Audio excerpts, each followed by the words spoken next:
Marcus's alarm buzzed before dawn, but he was already awake, staring at the ceiling in silence.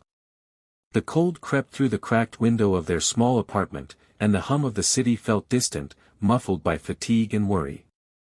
He quietly slipped out of bed, careful not to wake his daughter. But Lily was already up, sitting at the kitchen table in her pajamas, scribbling chess pieces onto the back of a cereal box with a dull pencil. "Morning, Daddy," she whispered, eyes bright despite the hour. He offered a tired smile and ruffled her hair as he laced up his scuffed work boots. Today meant another double shift at the warehouse. Bills were stacking up, and his hands ached from lifting crates all week. The last thing he needed was another commitment, especially one like chess club, something he considered a luxury for kids with more time and less to worry about. "I don't know, Lily," he said gently, watching her draw a queen with exaggerated detail. "It's a long ride. We don't have much." She looked up at him, unwavering. "But Daddy, I think I can be good at this. Really good. Just give me one chance." He hesitated. He wanted to say no. Not because he didn't believe in her, but because the world hadn't taught him to believe in chances. Still, there was something in her voice, hope. And in that quiet moment, despite all logic, he nodded. Just once. One chance. The community center buzzed with quiet excitement, the kind that wrapped around the room like a tight thread.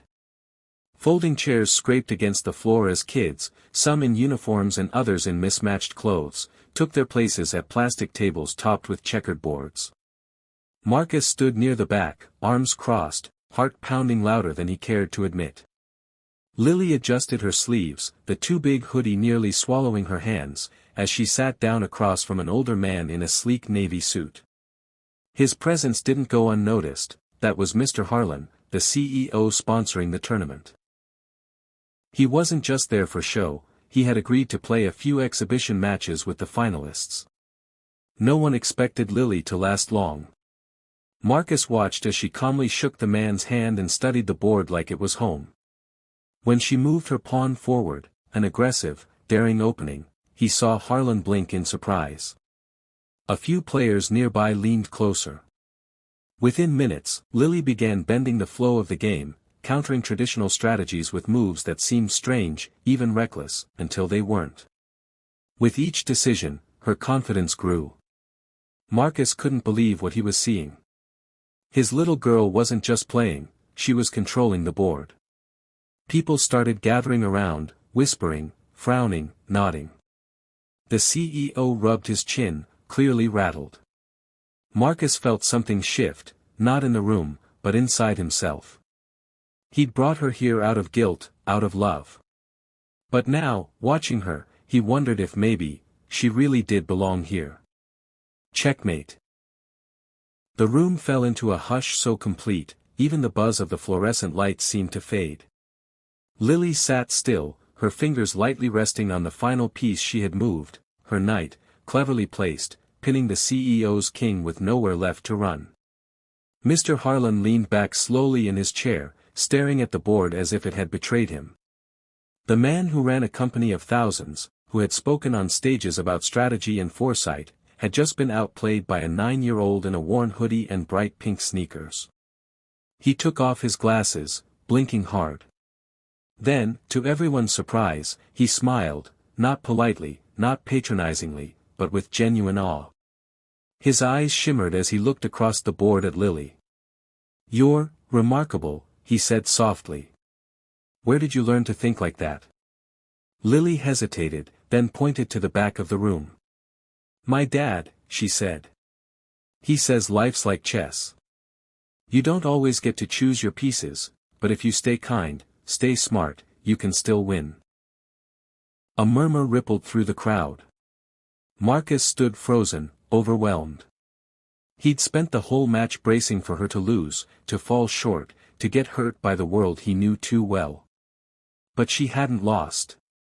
She'd stunned the room with grace and brilliance, and with a single move, she'd shifted more than just the pieces on a board. She'd rewritten a narrative he'd long accepted as unchangeable.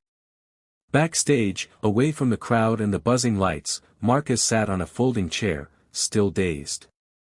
Lily clutched the small trophy they'd handed her, plastic and gold painted, but to her, it might as well have been the Grandmaster's crown.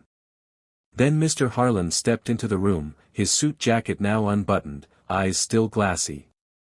He walked straight up to Marcus and extended his hand, not with the air of a man doing a favor, but of someone deeply moved. "Mr. King, right?" he asked. Marcus nodded, standing awkwardly. "Your daughter didn't just outplay me," Harlan said. "She reminded me of something I thought I'd lost." There was a pause. "My daughter used to play too," Harlan continued, voice quieter now. "She passed 2 years ago. Cancer. I haven't touched a chessboard since, until today." Marcus looked down, the weight of the moment sinking in. "She played like Lily. Brave. Unpredictable. Joyful," Harlan added, his voice breaking slightly. "And hearing what Lily said about you, I realized this world needs more people like her. And more fathers like you."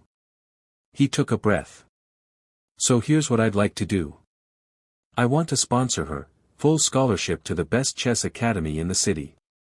Travel, training, everything. And I want to offer you a position on our facilities team. Good pay. Benefits. Stability." Marcus was speechless. "This isn't charity," Harlan said, smiling. "This is gratitude. You raised a queen. Let's make sure she gets her board." And for the first time in years, Marcus let himself believe that maybe, just maybe, the game had changed. The sun filtered through the trees in soft gold as children gathered around a concrete chess table in the city park. Birds chirped overhead, the breeze carrying laughter and the gentle clink of chess pieces being placed with purpose. Lily, now a little taller, sat confidently at the board, coaching a younger boy through his next move. "Don't be afraid to take your time," she told him. "Even pawns can change the game if they're patient." Nearby, Marcus sat on a bench with a cup of coffee bearing the logo of the company he now worked for. His work shirt was neatly tucked in, his face more rested than it had been in years. He watched his daughter teach with the same mix of fierce focus and quiet kindness she'd shown at that first tournament. A woman walking her dog paused and pointed. "Is that the girl from the video? The one who beat the CEO?" Marcus smiled softly. "That's my daughter," he said with quiet pride. "She made one brave move, and everything changed."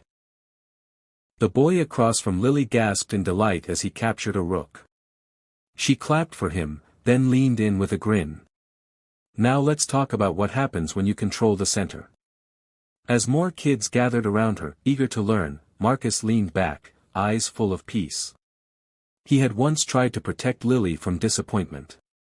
But in giving her one chance, she'd taught him that even in a hard world, hope can be the strongest strategy. And sometimes, it just takes one move.